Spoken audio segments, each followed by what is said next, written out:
Mon nom est Cordelia Winchester et jamais je n'aurais imaginé que ma vie s'achèverait à l'âge de 32 ans.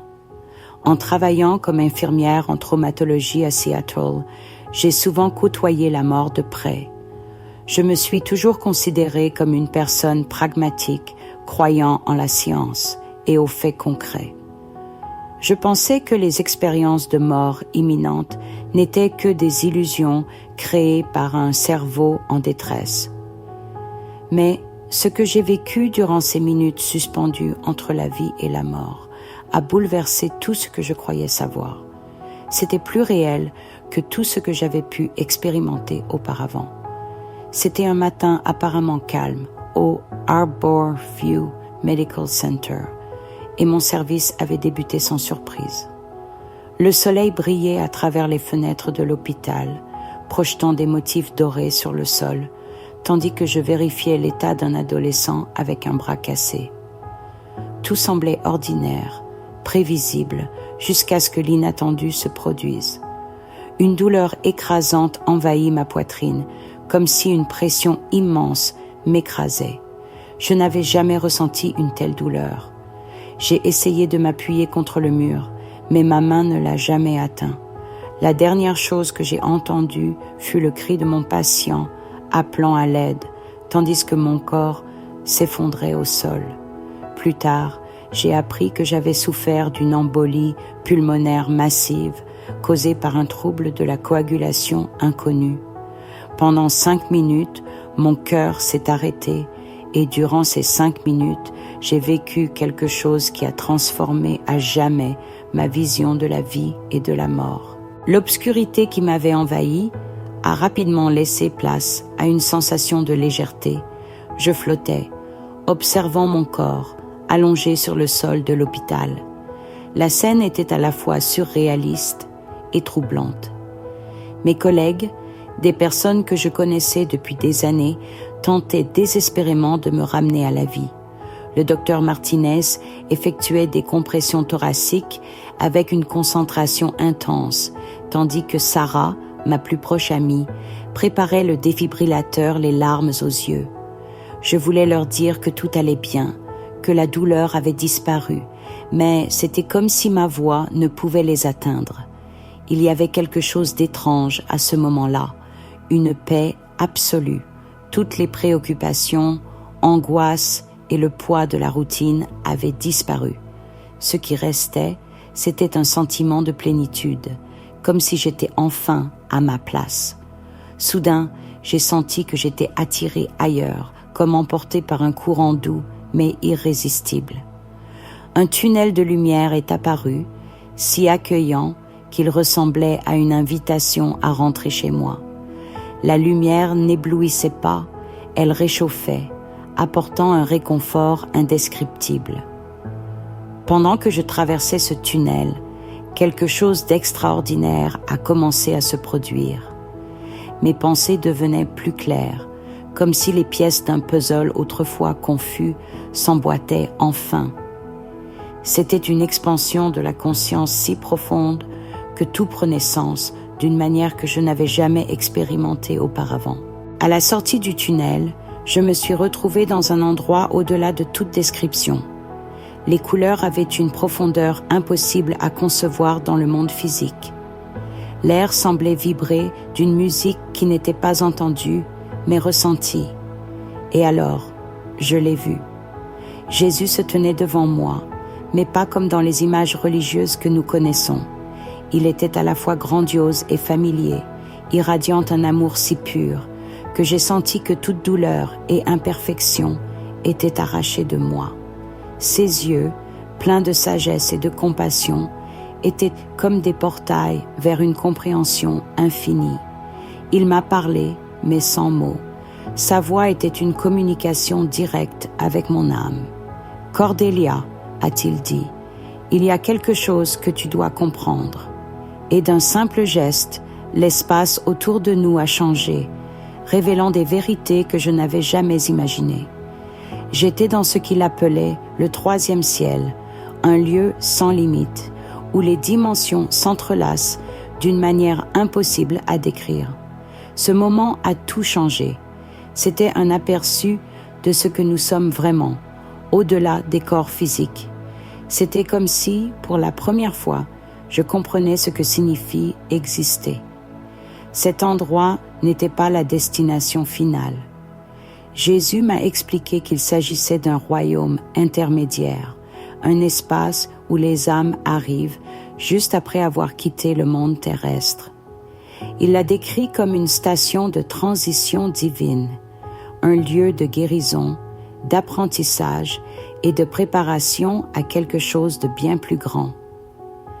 Là-bas, chaque partie jouait un rôle essentiel, guidant les âmes à travers différentes étapes de leur processus. Alors que Jésus me conduisait à travers ces lieux, j'ai senti que tout ce que je croyais savoir sur la mort et ce qui vient après était profondément remis en question. La première section, appelée Jardin de la paix, semblait presque irréelle. J'ai vu des âmes enveloppées d'une lumière dorée, dans un état de repos et de sérénité. Certaines méditaient, d'autres semblaient en prière profonde, tandis que d'autres encore contemplaient simplement la beauté vibrante autour d'elles. Cet endroit n'était pas seulement beau, il était vivant, vibrant de couleurs et de formes qui changeaient en fonction des émotions et des pensées des âmes. Ici reposent celles qui ont vécu avec amour et consacré leur vie au bien des autres, expliqua Jésus. Elles reçoivent ici les premiers fruits de leur choix terrestre. C'est un lieu pour se renouveler et grandir en attendant la prochaine étape de leur voyage. Les âmes brillaient d'une lumière propre, bien que d'intensité variée. Je demandais, sans mots, pourquoi certaines brillaient plus intensément que d'autres. Cette lumière reflète à quel point elles ont permis à l'amour divin de circuler à travers elles, répondit Jésus. Et même maintenant, elles continuent de grandir, élargissant leur compréhension de l'amour. Lorsque nous sommes arrivés dans la deuxième zone, les salles de l'apprentissage, le décor a complètement changé. C'était un espace vibrant, rempli d'amphithéâtres faits de lumière, où les âmes se consacraient à ce que Jésus appelait l'apprentissage divin. J'ai vu des âmes nouvellement arrivées être guidées par des êtres d'une immense sagesse et compassion. Il y avait un processus de révision de vie, mais ce n'était pas un jugement. C'était une expérience de croissance, une opportunité de voir chaque action terrestre sous un nouvel angle. Elles voyaient l'impact de leurs choix, tant de leur propre point de vue que de celui des personnes touchées par leurs actions. Chaque acte de bonté irradiait de la lumière, comme des vagues parcourant le cosmos. En revanche, les moments d'égoïsme ou de cruauté créaient des vagues d'obscurité. Jésus a souligné qu'il ne s'agissait pas de punition, mais de compréhension. Chaque âme doit comprendre l'impact de ses choix pour pouvoir évoluer.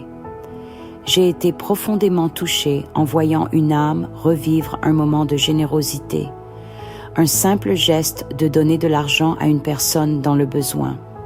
La révision montrait non seulement comment cela avait apaisé la faim de cette personne, mais aussi comment cela avait restauré sa foi en l'humanité, l'amenant à transformer sa propre vie et à inspirer d'autres personnes sur son chemin. D'un autre côté, j'ai vu des âmes confrontées à leurs erreurs, comme un père revoyant une discussion douloureuse avec son fils. Il ressentait non seulement la douleur immédiate qu'il avait causée, mais aussi les effets durables sur l'estime de soi et les relations de son fils. Pourtant, tout le processus était entouré d'amour et de compréhension, avec des guides aidant l'âme à guérir ses propres blessures et à chercher la rédemption. Dans une autre zone, j'ai vu un travail qui m'a profondément ému. Des âmes dédiées à aider ceux qui vivaient encore sur terre. Jésus les appelait des anges gardiens. J'ai reconnu ma grand-mère parmi elles, vibrante et pleine d'amour. Elle m'a montré des moments où elle avait aidé notre famille, en réconfortant ma mère pendant sa lutte contre le cancer, en guidant mon frère dans des moments importants et en me soutenant dans des heures de profonde difficulté. Chaque prière est entendue, dit-elle, transmettant les mots directement à mon cœur. Nous ne pouvons pas toujours éviter les défis, mais nous envoyons de l'amour, de la force et des conseils pour aider sur le chemin. Enfin, je suis arrivée aux chambres de guérison. Ce n'étaient pas des espaces physiques, mais des états d'être où les âmes portant des traumatismes profonds étaient enveloppées d'une énergie de pure lumière. Jésus a expliqué qu'aucune âme n'est au-delà de la rédemption. Même ceux qui ont vécu dans les ténèbres les plus denses peuvent être transformés. L'amour est la force la plus puissante de l'univers.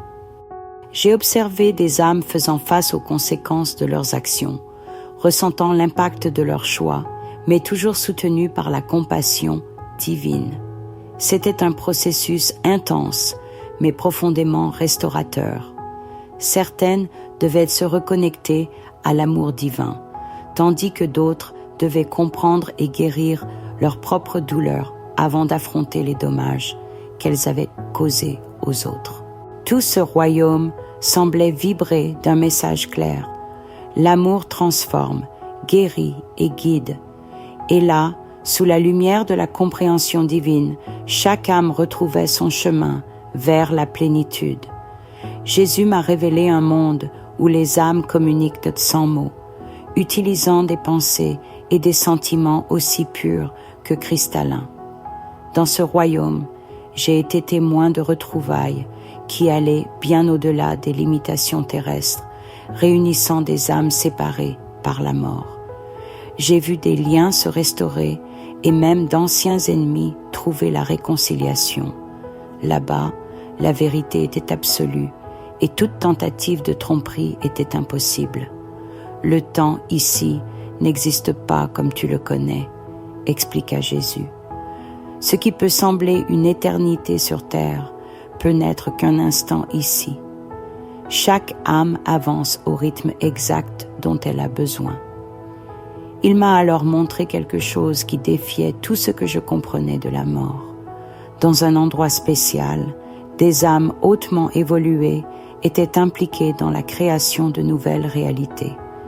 Elles manipulaient l'énergie pure pour projeter des mondes, des formes de vie et même aider à l'évolution de planètes existantes.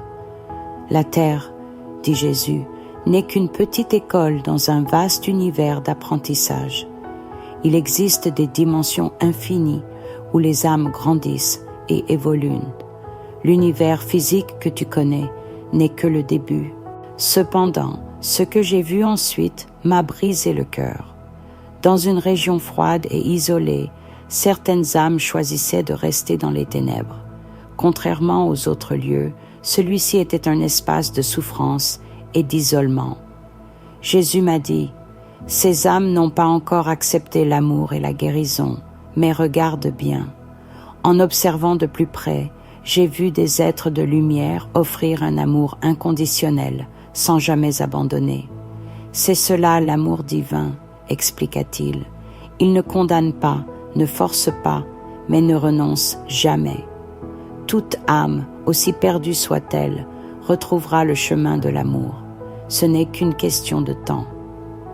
Jésus m'a aussi révélé une vue d'ensemble de la terre. Il a dit, « L'humanité est à un moment décisif.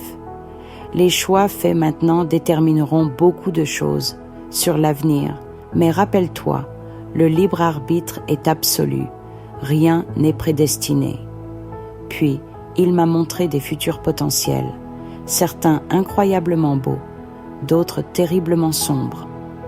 J'ai vu un monde où l'humanité vivait en harmonie avec la nature et où la technologie était utilisée pour le bien commun. Mais j'ai aussi vu un scénario de destruction causé par des choix égoïstes. Le secret réside dans l'amour, dit-il. Pas seulement l'amour en tant qu'idée, mais l'amour en action. Chaque acte de bonté, chaque choix de pardon, chaque moment de paix façonne l'avenir collectif de l'humanité. Il m'a ensuite montré quelque chose d'encore plus profond, la toile invisible qui relie toutes les âmes. Chaque pensée, chaque choix résonnait dans cette toile, affectant non seulement l'individu, mais toute la création. Pardonner est essentiel, expliqua-t-il. Quand tu pardonnes, tu guéris non seulement toi-même, mais tu contribues aussi à la guérison de tout l'univers. J'ai vu comment les prières et pensées positives créaient des motifs lumineux qui impactaient le monde physique. Il n'y avait aucune prière sincère qui ne soit entendue. Quand le moment de partir est arrivé, Jésus m'a confié une mission. Dis-leur ce que tu as vu. Montre-leur que la mort n'est pas la fin, que chaque âme continue son voyage et que l'amour est la force la plus puissante qui existe. Personne n'est véritablement perdu. Avant de nous dire au revoir, il m'a partagé une dernière vérité qui a résonné profondément. La plus grande illusion est celle de la séparation. Toutes les âmes sont connectées. L'amour que tu offres à autrui, tu te l'offres à toi-même. Le mal que tu causes à autrui, tu te le causes également. C'est pourquoi l'amour et le pardon sont les clés de la guérison universelle. À la fin de cette expérience, j'ai ressenti comme une force me tirant en arrière. Je me suis réveillée sur le sol de l'hôpital, entourée de collègues qui venaient d'utiliser le défibrillateur pour la 3e fois. Selon les rapports, j'avais été cliniquement mort pendant presque 5 minutes, mais ces minutes contenaient une éternité de sagesse. Depuis ce jour, ma vie n'a plus jamais été la même. La peur de la mort a disparu, remplacée par une profonde gratitude pour la vie. Je vois désormais chaque personne comme une âme en évolution, digne d'amour et de compréhension. Mon travail d'infirmier a pris un nouveau sens.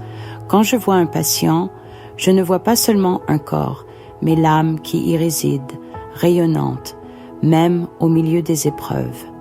J'ai compris que la véritable guérison englobe le corps et l'esprit. Et dans les moments de profonde connexion, je ressens la présence d'êtres de lumière qui assistent à la fois les patients et l'équipe médicale. La leçon la plus puissante que j'ai apprise est que le voyage des âmes après la mort est incroyablement beau.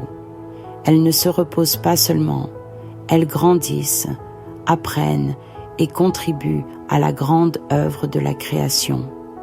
L'amour qui unit toutes les âmes ne disparaît jamais, il se renforce. Je raconte cette histoire non pas pour convaincre, mais pour apporter de l'espoir. Peu importe ce que vous croyez, l'amour est la force qui fait avancer l'univers. Et chaque acte d'amour, même le plus petit, a le pouvoir de transformer le monde. Les morts ne sont pas perdus, ils sont plus vivants que jamais, participant à un processus d'évolution cosmique qui dépasse notre compréhension terrestre. Un jour, nous comprendrons tous cette vérité. D'ici là, notre tâche est claire. Aimer davantage, pardonner sans réserve et vivre pleinement, en sachant que chacun de nos choix impacte le voyage de toute la création.